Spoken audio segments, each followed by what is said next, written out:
Good morning, everybody. Welcome back to the Debrief podcast. I'm Josh Durso, joined by Ted Baker and Jackie Augustine.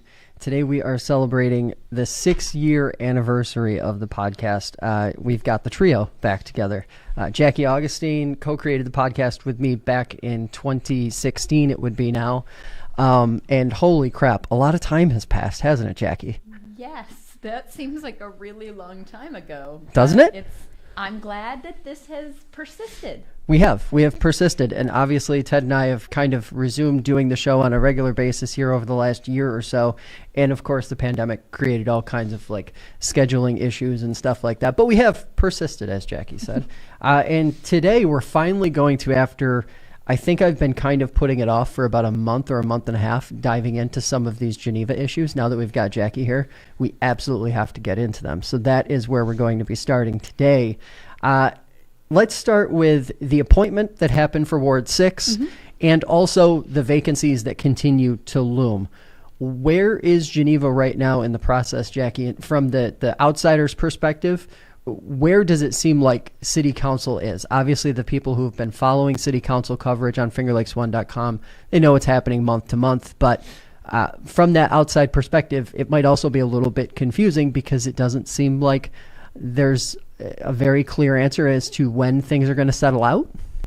Yeah, I mean, I think even for people who are trying to follow it really closely, and I appreciate, the job that you're doing in getting that information out to people, it's confusing. I mean, I'd like to think that I follow city stuff pretty closely, and I'm having a hard time figuring out what's really going on.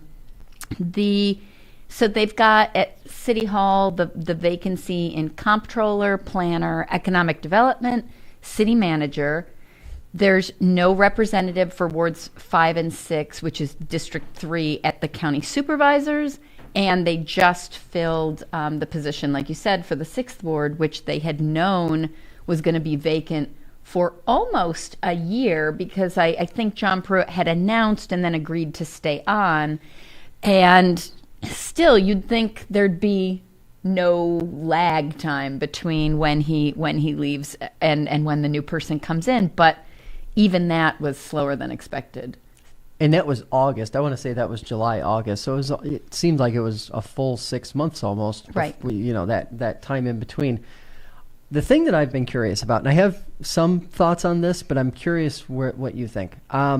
What is the risk to a city like Geneva, who has, under normal circumstances, operated with a comptroller, with a city manager? Right. People see political vacancies from time to time, city council vacancies, things like that. But what's the risk to a city operation if you go without a comptroller or a city manager for too long? Well, actually, I don't think the risk to city operations is all that great because you do have a lot of really good department heads in place, and the city, I mean, it is a slow-moving ship, so really there is a lot of inertia for things to continue as they're going. Right. I think the real risk to the city right now is the panic mode that the city council has communicated to everybody, that they don't believe the city can survive without a city manager immediately, which if you were to look in the city management realm, like what do city managers and people in civic government talk about as being kind of the core components and what's really essential to keeping a city in good shape? The city council seems to be going about this completely backward. Instead of building the team, reinforcing the vision, and then looking to solicit a manager who can buy into that and make it their own, they're essentially saying, hey, someone want to come in and like rebuild this? And that is an incredibly scary proposition for somebody, especially in this market and this political climate. I don't mean political as in just, like ideology, but in terms of people evaluating their job choices at the moment. Geneva has not made a compelling argument yet that this is a place you want to come for the salary that they're offering for the term that they're looking at. And I think that's, and Ted, weigh in here if you have any thoughts on this, because I think that's where you start to get into this scenario where it doesn't really seem like a win situation for anybody, because I don't really see how any city manager will be able to step into that void that now is being created and be successful, because city council seems so scattered in how they're approaching things. I guess my curiosity is, Ted, we're 2-ish years, right? We're 2 years into this particular city council makeup. Is there any hope that we're going to see like a come together or any kind of continuity in the second half? Or is this just going to be the dynamic of this city council? And who knows, maybe they will literally go 2 years without a city manager. Well, I think like Jackie said, the day-to-day operation is going to continue on, because if you're any kind of a manager, you've got people in place and people who know the day-to-day operations. The bigger issue is just symbolically, and the big question, why do so many people want out? Was it just coincidence? I think most people don't think so. And what are we going to do to remedy this so that you can get good people and they're going to feel like they can be effective and want to stay? So, Jackie, weigh in here. I hear that, and I think the assumption is that there are the city of Geneva is a strong team as far as the people who are doing the day-to-day work. But how long does that remain the case when you have this tumultuous kind of day-to-day, no clear leader operation, anything like that, before it starts to erode? Like, what's has Geneva City Council ever seen anything like this where they've been in this scenario? Historically, I can't remember, at least in the past 20 years, where there's been this much turmoil. But I think, and I don't want to get any existing employees in trouble or create a situation where they feel forced out. But I can say that I do think that there is a longing from the remaining staff for city council to actually take governing seriously, to go forward with a retreat, to set particular objectives that they're looking for. I don't have a lot of hope for that at the moment. I will never give up hope. Hope abounds, right? But I am concerned, because at the end of the year, when Councilor Pruitt was leaving, and kind of it was the beginning of the end for a lot of staff people, right? He put forward a series of resolutions which tried to professionalize the city council and put in some reminders that, like, this is your job. You ought to set benchmarks. You ought to measure them periodically. You ought to communicate clearly with staff and give feedback that's meaningful. And it was rejected. Yeah. And it was rejected, unfortunately, by the guys who now are touting how they're leading the city manager search. And it's like, oh my goodness, the fear that strikes into the hearts of good public servants is quite large. So election time in November, obviously there's going to be a couple open seats by vacancy that wind up coming up. And then obviously in the next 2 years, you'll have a more full running of different seats. I'm curious, if Election Day were tomorrow, who would ultimately pay the price for the way things have gone over the last 2.5 to 3 years for City Council? Is this going to be something that, the mayor and perhaps a few of City Council who've been more outspoken take most of the heat, or is this something that maybe the voting public will largely overlook by the time we get to an election?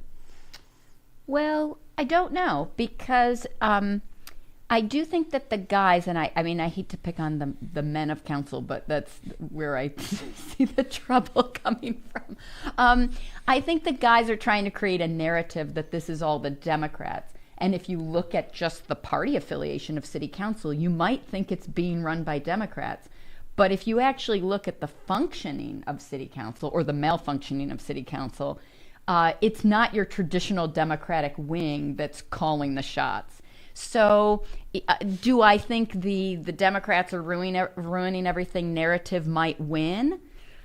Maybe because a lot of people in Geneva aren't paying attention to anything other than sound bites. People are upset about what's going on downtown, and they don't really know how that came to be, which administration did what. And they look at, well, the mayor's a Democrat, so that must be the problem. But anybody who's actually paying attention would see that there's a lot of blame to go around. I feel like everybody could wind up having to deal with that. I mean, it's interesting because when you have wards in the equation, it's such a different dynamic than just the traditional right-left, Democrat versus Republican sort of battle. I mean, these are basically neighborhood races. They're kind of like neighborhood races when it really comes down to it. And a part of me just wonders if we don't see a full turnover the next time around. Because I think that if this persists if this is allowed to persist for another year to 2 years, there is going to be so much frustration on the other side. I just feel like it'll almost be, you talk about a no-win situation. I think it'll be unwinnable for anyone who's running as an incumbent.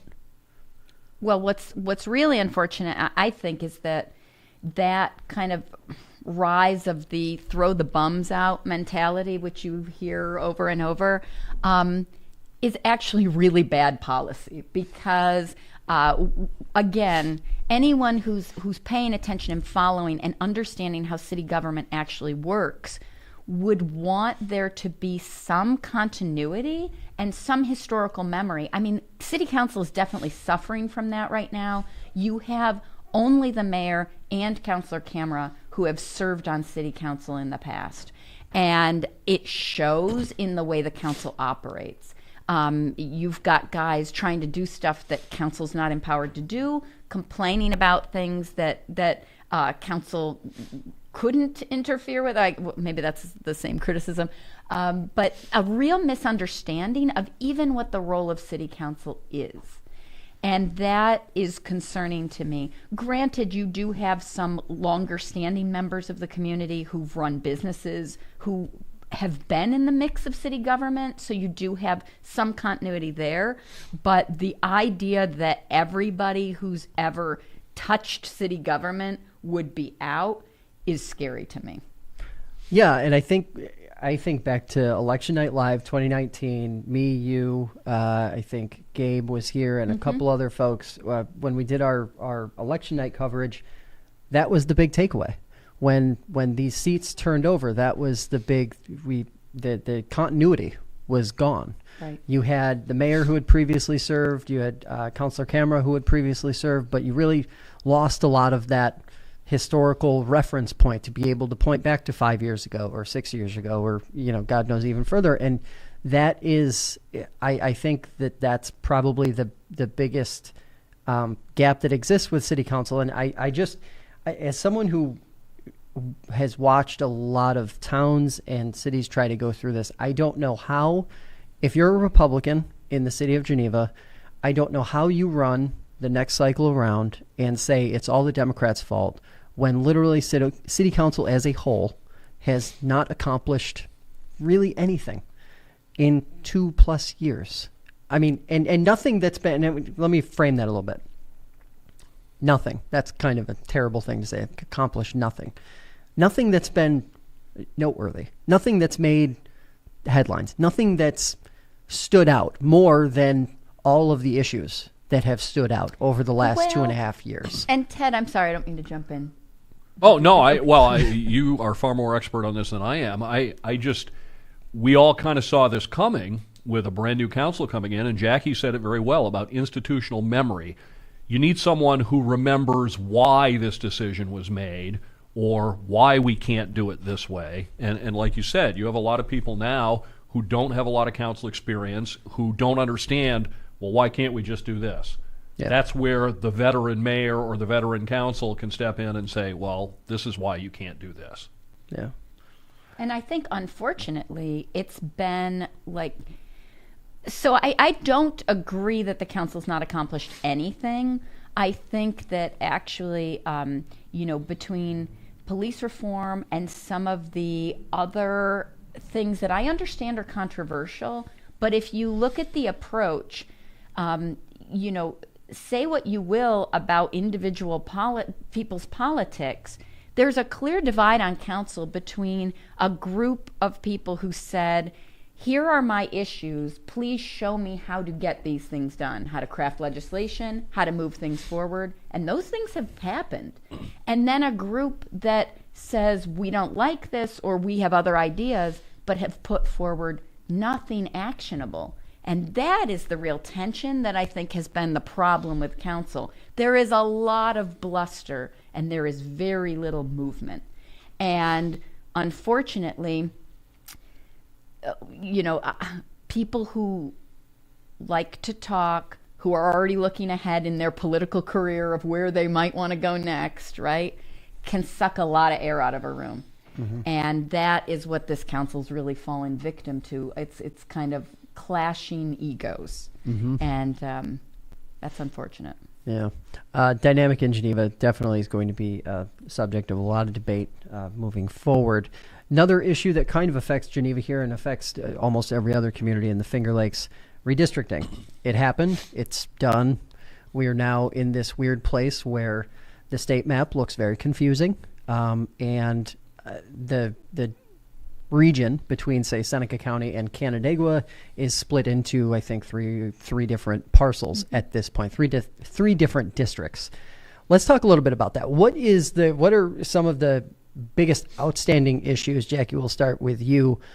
When you look at the way the maps turned out, what do you see as kind of the one or two big issues that need to be reconciled one way or another?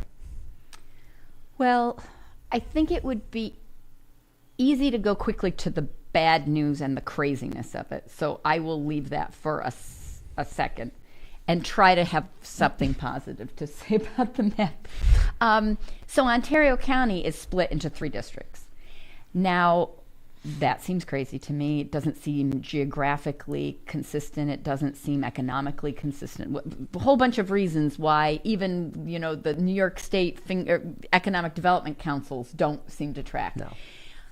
However, on the plus side, you might say, wow, Ontario County is going to have 3 federal representatives. Maybe we actually get some bipartisan work on agriculture, on rural initiatives. Maybe this is a new day, right? There's my Pollyanna view of what this map means. But I will say what's immediately jumped out at me is that people who are now like jockeying for which district they want to run in and where they're going to live and where they're going to say they live and what they're about, none of it that I've heard has been about actual local issues within the district. I'm hearing a lot about people are going to do away with critical race theory. What? A lot of people who are saying stuff about, the whole gamut. Right. Is anyone talking about Lake Ontario shoreline management, water stable? I mean, you've got an entire district that spans the shoreline, silence from that. So it's highly politicized. That's the problem. But yeah. Go ahead, Ted. I know you have a lot of thoughts. I know you want to jump in. I didn't want to take. I will try to be brief. Number one, it is laughable to hear Republicans cry crocodile tears about gerrymandering when they've been doing it in every single state they control for decades and are also working behind the scenes to take control of the vote reporting and counting apparatus in order to make it not matter who wins elections. So ha ha ha to your crocodile tears. Number two, I'm not a registered Republican. I'm not a registered Democrat. Why do I get no representation in Congress? Political parties are not a part of our Constitution and should not have any part in this process whatsoever. The drawing of congressional districts is supposed to ensure equal representation by population. That's all. That's completely forgotten, and that goes with what Jackie said about the issues all just being pushed aside and getting into all this counting.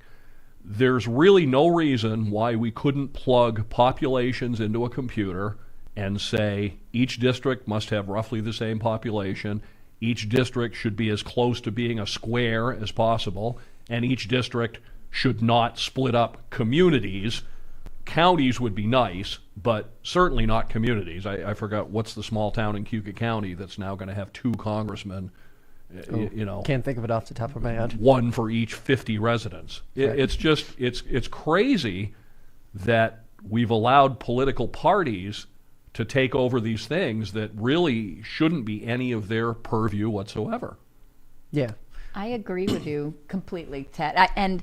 You raise a really excellent point, which is that here is an area where there actually is an objective solution, right? There could be, based on population, contiguous area, and some geographic configuration, right? That maybe we take into account, lake shores and natural barriers in some way.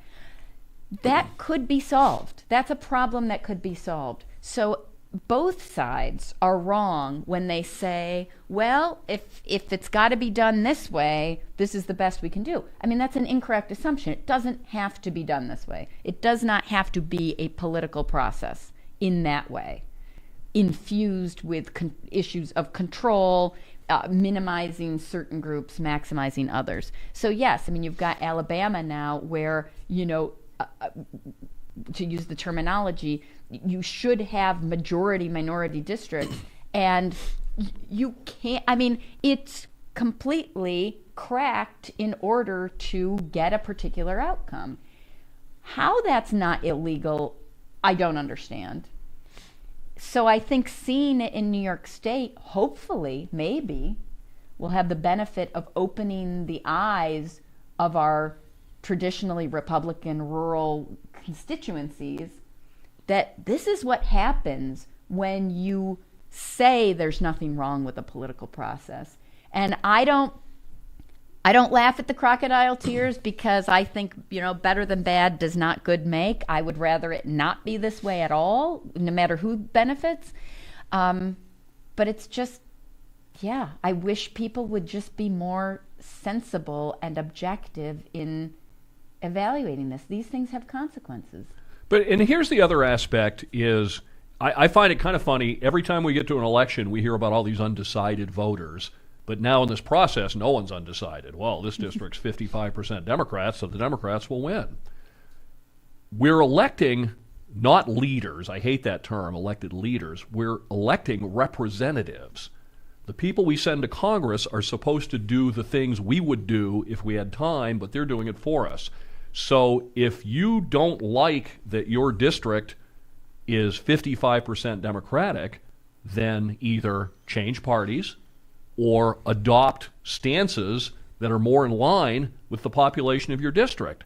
If 80% of the people in Ted's district think there should be free lunch, then I should be in favor of free lunch. I'm supposed to represent my people.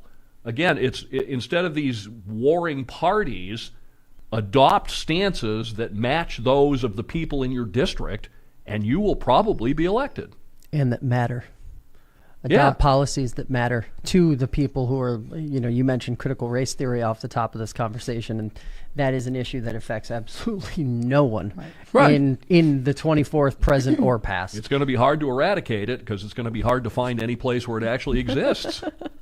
Yeah, and I think this is my one singular note for this whole topic was squares. I am so tired of looking at maps and seeing these lines all over the place that Things make that look absolutely like winged no dragons. sense. Yeah, we need squares. We need to bring squares back to this because here's the issue. It's not possible. No one can tell me whether you're running for office in one of these new districts or whether you're totally bought into this process that got us here.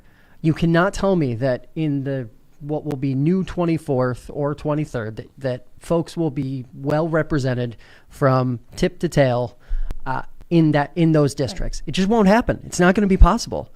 I mean, you're talking about a 2.5-3 hour drive in one case to get from one corner to the other, and then if you just drive 20 minutes another direction, you pass through 3 districts. It makes absolutely no sense, and that's the part where again, if the goal, and it's not, I know I'm not stupid or naive enough to believe this, but if the goal were really to get people engaged, to really get people engaged in politics, local or otherwise, things like this wouldn't happen.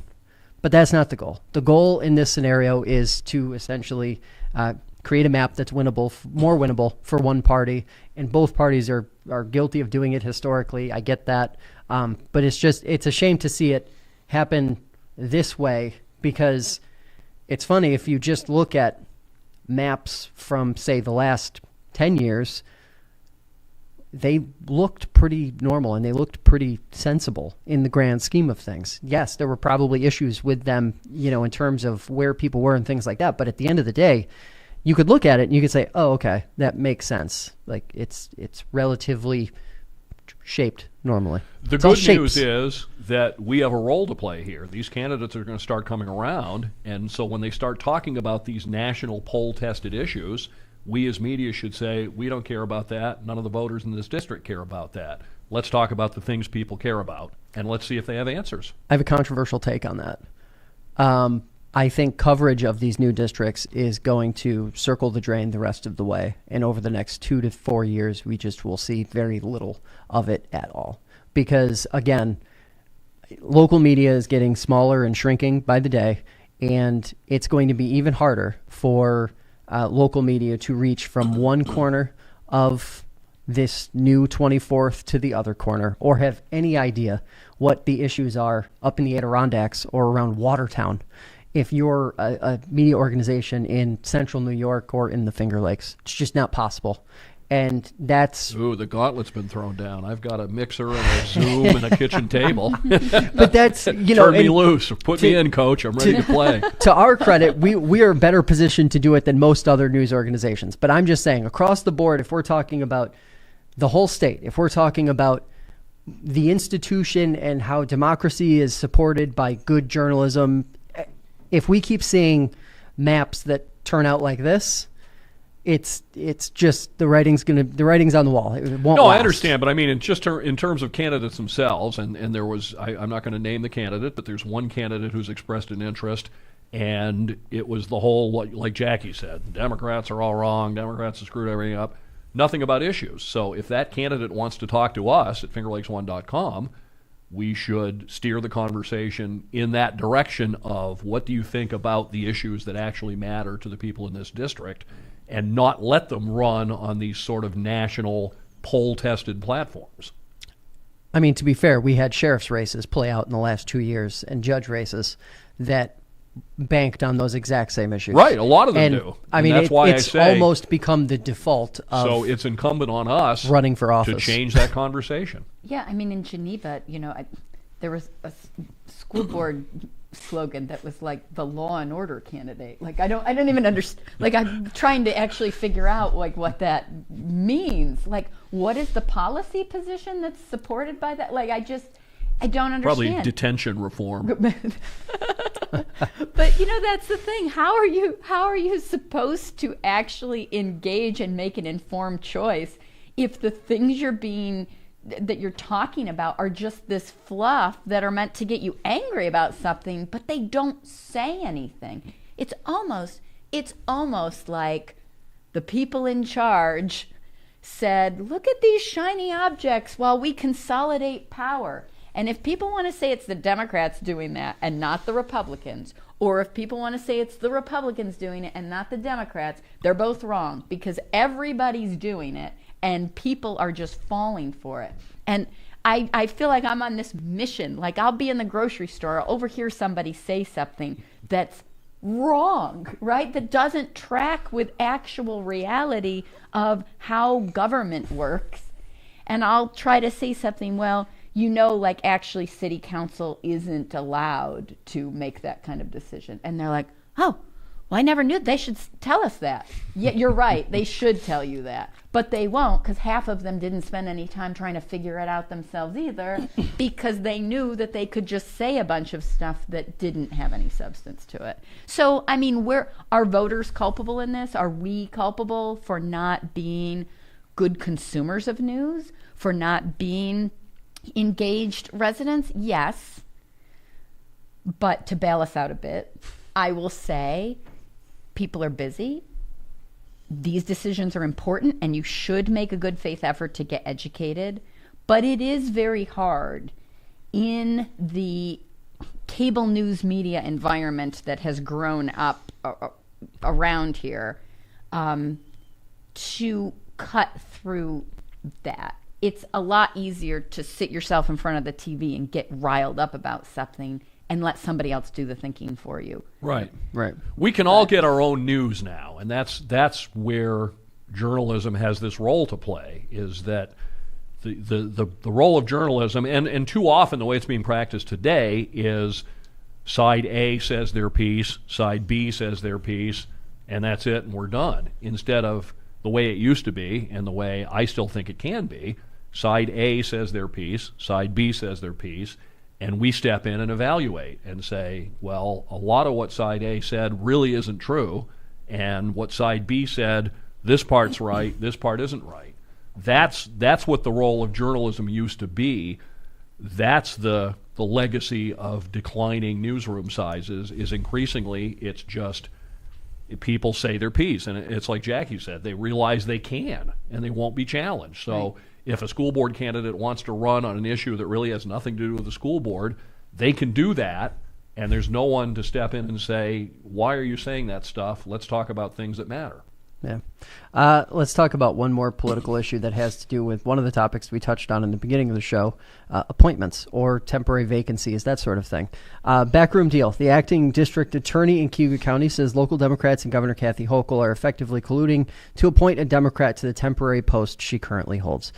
You can check that story out on our website, but the gist of this is that there's an appointment to be filled until the election for DA happens this fall. That's because former district attorney John Beetleman became the judge in Cayuga County. And the part that I'm curious about is what are our thoughts on this appointment filling process? Because we see it play out in different ways. But the DAs have a bit of a unique appointment filling process compared to filling vacancies at large. But I'm curious, does there need to be a better process for filling vacancies? Because it seems like it can either get stuck in the mud really fast, or it can be fast-tracked by the party that has the most power in the moment, whether that tracks with what the makeup of the county really is in terms of electorate or not. And it's odd because it's one of those things where you would think, Jackie, that there would be a pretty solid process for handling, but there just seems not to be. Yeah, that is kind of a big question. I don't follow Cayuga County news as closely, but I did read up on this story, and it seems to me like, it might be a bit of an overreach for the person who's in the position right now to say that they're being booted out, because actually, if you're in an acting position, that means the position itself is vacant and subject to being filled. So right. You don't actually have a claim on it. Likewise with the acting city manager, right? Nobody would say, oh, well, we've solved the city manager issue. That's not the point. An acting city manager is a stand-in until the permanent person is appointed. So on that piece, I guess I wasn't really sensitive to the idea that she was being removed or something was happening to her, because it's the nature of the position that you don't really have it. But on the political end, in terms of how should any of these vacancies be filled, well, rules are rules, right? And there is a process that vests the appointment power in either a particular individual, if it's the governor, or in a particular decision-making body, if it's city council, for filling these county supervisor and ward positions that become vacant. But there's no instruction about how that body goes about the process, which again gets back to the idea of, if there were scrutiny and attention and accountability, then you would hope people would just follow a sensible process where they say, well, what are the skills, perspectives, needs of this particular seat, and can we find somebody who fits the bill? But then when that happens, that is accused of being political as well. So I don't think there's a easy way to do it. I think that's why the state constitution requires that these positions only fill until the next regular election can be held, or Yeah. which is a special election for that seat, but a regular election for another position. Because I think they understand that the risk is, if it's a purely political appointment, you've got to get it back to the people directly as soon as possible. So Geneva's going to have 2 of these special elections in the fall for local seats, and Cayuga County will have theirs as well for the DA. So it's going to remedy itself pretty quickly one way or another. It's interesting because it paints this scenario. It creates politicization in the headlines where it's not really necessary. Right. And that's the frustrating part. And I think just in terms of, is there a quick solution? Get to an election faster.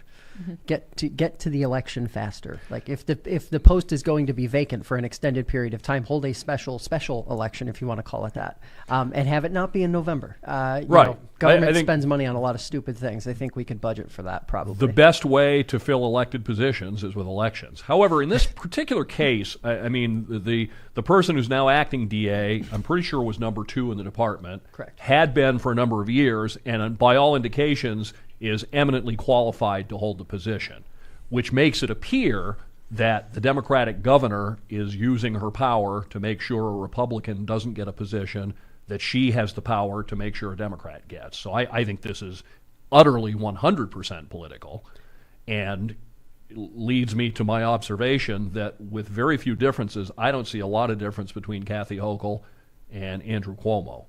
Cuomo was a little more self-aggrandizing and felt like he was born on earth on a mission from God to save us all. I don't think she's quite that narcissistic, but in actual governance, I don't see a whole lot of difference. And I think the thing, again, if the appointment tracked with historical outcomes of elections for that office, say over the previous 3, 4, 5 cycles, whatever you wanted to do, it would make sense. But just looking, use Cayuga County, use Ontario, Seneca, Wayne, Yates. I can't think off the top of my head of any Democrats that are district attorneys. I'm pretty sure they're all Republicans, and that seems to just be the way the electoral part of this plays out.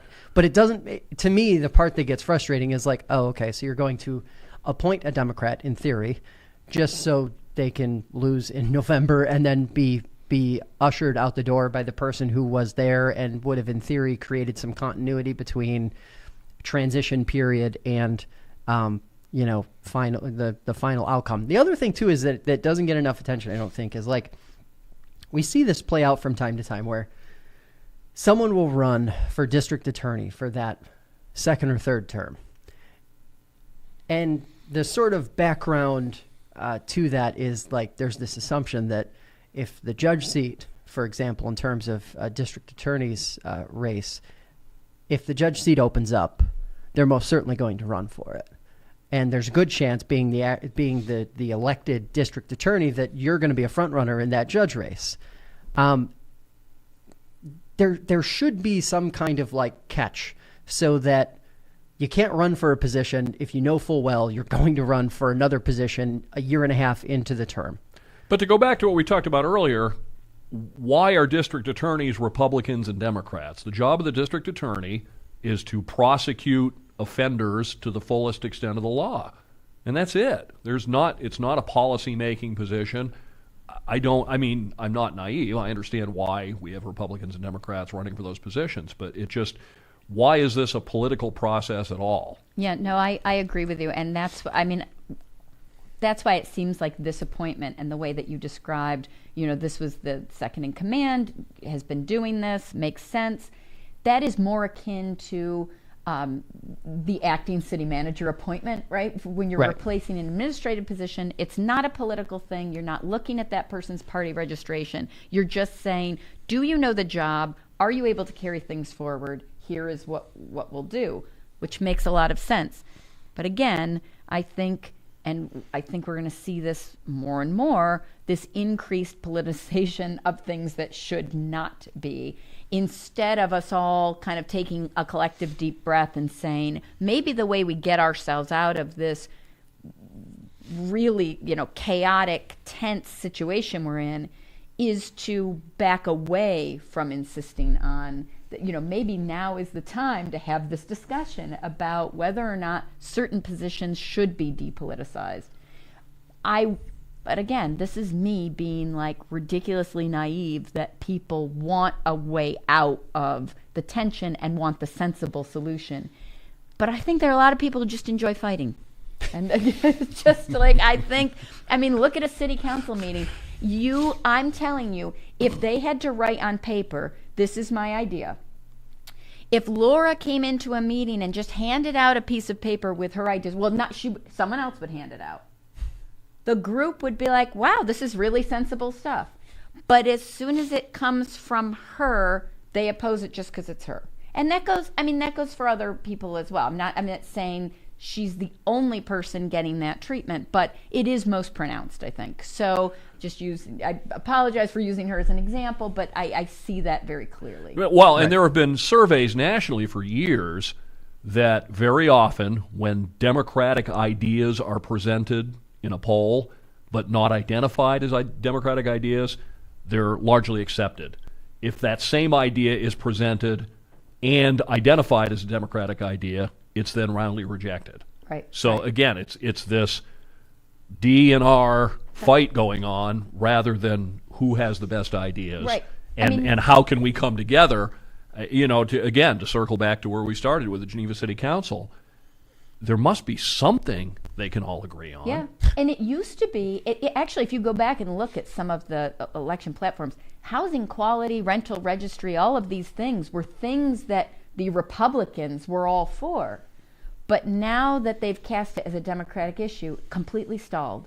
And I don't understand it, because this actually affects people's lives. Like, there are people living in substandard housing. There are people buying up properties in Geneva and preventing people from purchasing a home because an investment person has come in, and it's like the city's too busy talking about something else to actually address issues that are affecting people's day-to-day. And I don't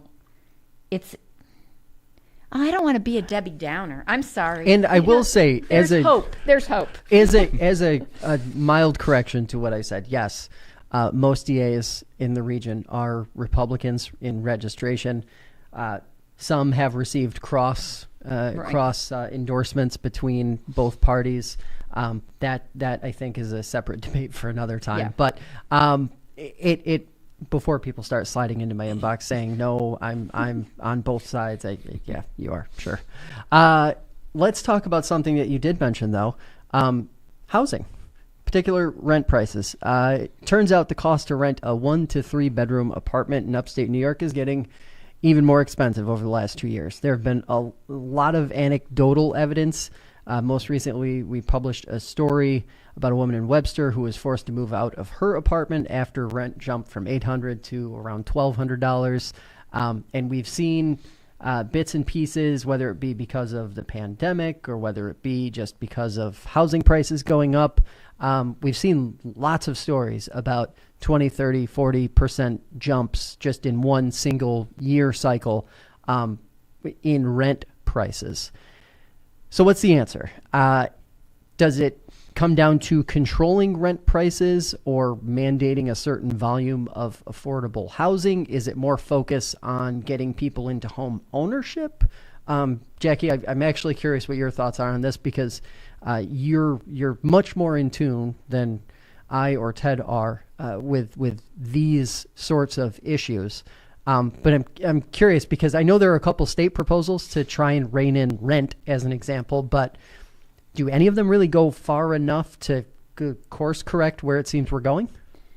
Well, I think, in full disclosure, I do sit on the housing task force from the city-town COVID-19 task force. The housing subcommittee has continued on because, as the eviction moratorium lifts and stuff, that's really where the kind of urgent action is.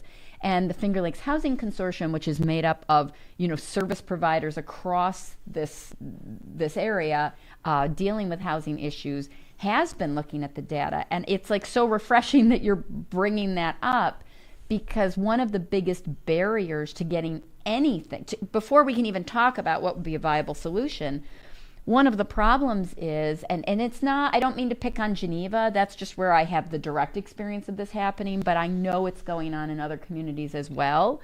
The response you get, and this happened at a couple city council meetings, is people who are not in tune with the rental market, who just know what they've heard, will say something like, Geneva's overrun with affordable housing. Like, well, there's no problem. We don't have a problem. We've got too much. And it's like, okay, first, let's humble ourselves and go to the people who work in the space first and ask if that's true. Let's look at the data. Now, our conversation where we do care about the data and we're looking at it, what is the solution? I think the first thing right out of the gate is housing quality, because it's one thing if we're talking about a $1,300 apartment that is well kept, that has amenities, that there's trash service, internet provided, that you're getting a quality unit in exchange for what you're paying, versus people who are charging $1,300 for places that have sewage running down the wall, or you also then have to pay all your utilities. And so we need to really talk about the cost of housing relative to the product being provided, because I don't begrudge landlords from getting revenue from a quality product. It's like any other business, right? You should, if you were running a restaurant and you're putting out great food, I don't mind charging or paying $19. Well, okay, I would mind. But if I were a fine dining connoisseur, I might not object to a $20 plate, right? But if I'm going to some of the places that I love to frequent and it's more about the ambiance than the culinary experience, then I would complain about that price and I would take my business elsewhere. The problem we have is a captive rental market of people who need housing and can't take their business elsewhere because there is nowhere else to go. So the housing quality issue to me has to, and I'm not saying it's either or, these should run in tandem, but I feel like housing quality gets lost in the discussion just of cost. Now, on the cost issue, and I'm sorry, you didn't know I was going to come in with a policy paper. I'll stop for a minute. Let me just say, let's talk about quality, because return on your housing dollar investment should be a really big piece of any discussion about rent control, stabilization, pricing, etc. Right. And I guess the thing that the part to me where like the quality, and I understand if you want to pay a premium dollar amount for a premium product, have at it. Right. Fine. Do that. But I guess the thing that concerns me with the trend we're seeing now, whether it's rent prices or whether it's actual housing cost, is that people are getting priced right out of the market. And with rental properties, that was the fallback. If you couldn't own a home, you rented, in theory, or on paper, although I think that trend is a little ambiguous and probably not as accurate today. But what happens when you can't afford rent either? I think there's this, like, sure, if you have something that's worth $1,300, $1,500, $2,000, whatever the number is that seems crazy to one person, if it's worth that, then fine. But I think there's also this overall stock problem where if, the low end of the market is now all of a sudden $1,200 or $1,300 as opposed to $600, and wages didn't effectively double, there's a clear, like, it's a math equation, like that clearly doesn't work. I don't know if this is happening here in the Finger Lakes, but before this issue even came up on our agenda, within the last couple of weeks, and I apologize, I can't remember the source, but I read a national article on the issue, and it said that increasingly rental units are being bought up by financial institutions, hedge funds, and the like, who come in, paint the walls, and raise the rent 30%. I mean, you've had here, and I've had on the radio, the folks from the Landlords Association who talk about, the small investor who owns a duplex or a couple and lives a few miles away and presumably cares about the experience their renter has. When that ownership gets completely disconnected and it's nothing more than an asset on a spreadsheet, they're going to get whatever dollar they can. They're going to raise the rent just as high as they possibly can.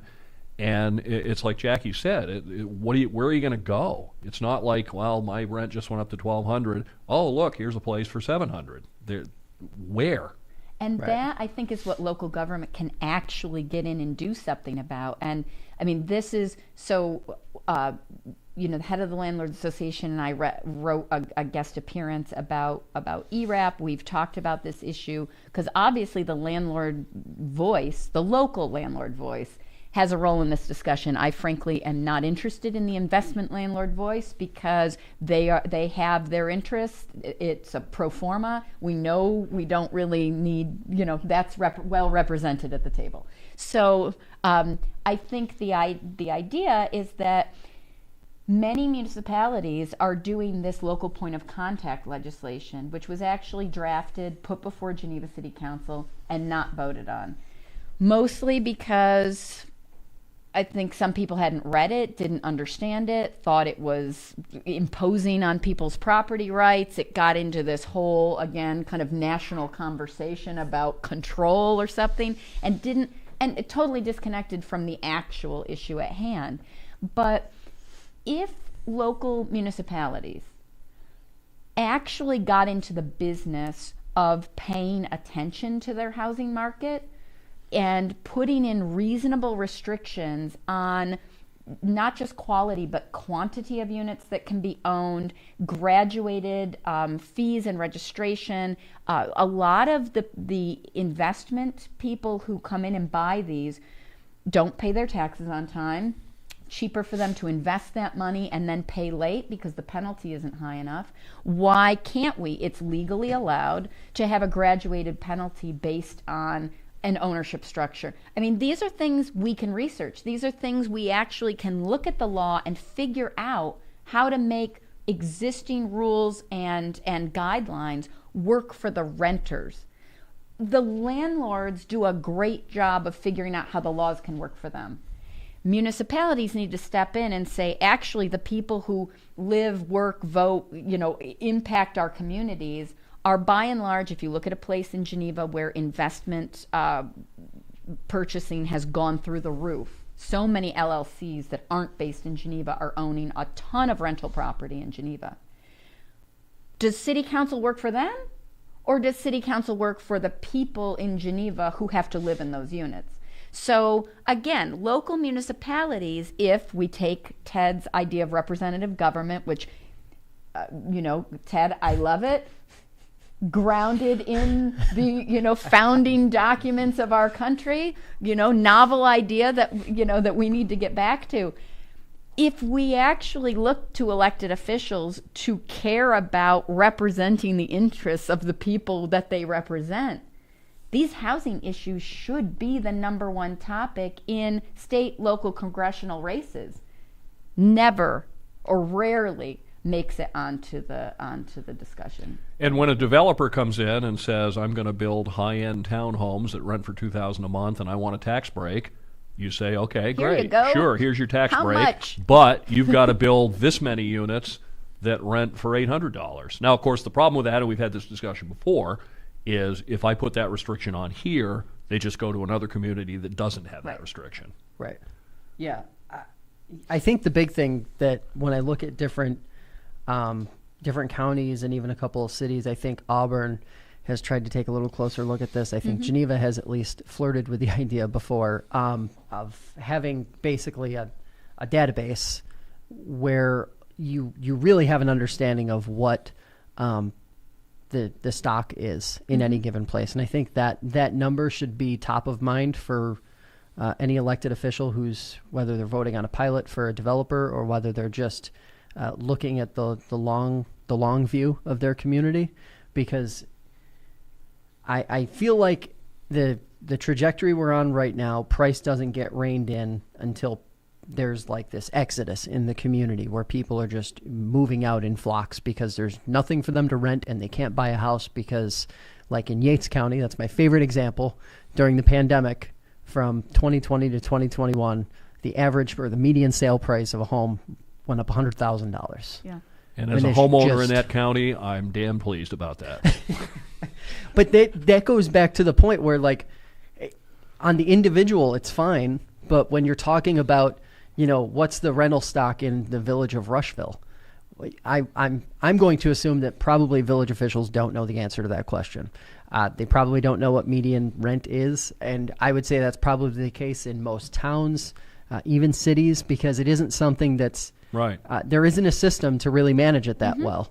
And I don't know who manages it, but I think in terms of getting the numbers to balance better so that median doesn't become something that's completely unattainable. And I'm guessing that if anyone does know those figures, it's the property owners. Right. They probably have the resources. I'll bet that there's a database that people can access, and on that end of the equation have better information than the people on the renting end.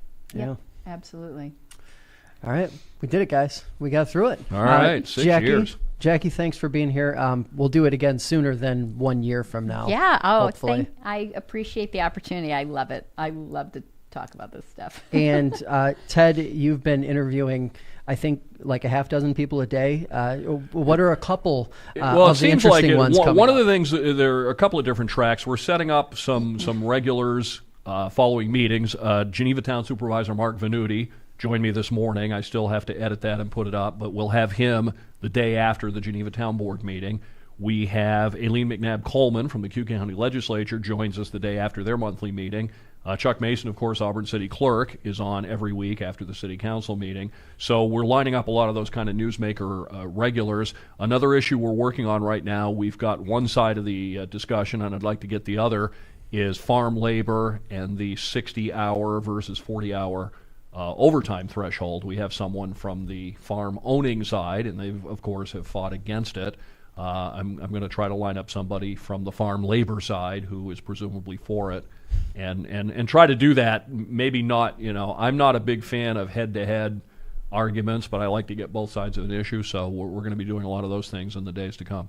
All right. Check it all out on fingerlakes1.com. That's all the time we have for today. Be sure to check out past episodes of The Debrief on Spotify, YouTube, and Apple Podcasts. Thanks for listening, guys. We'll see you back here next week.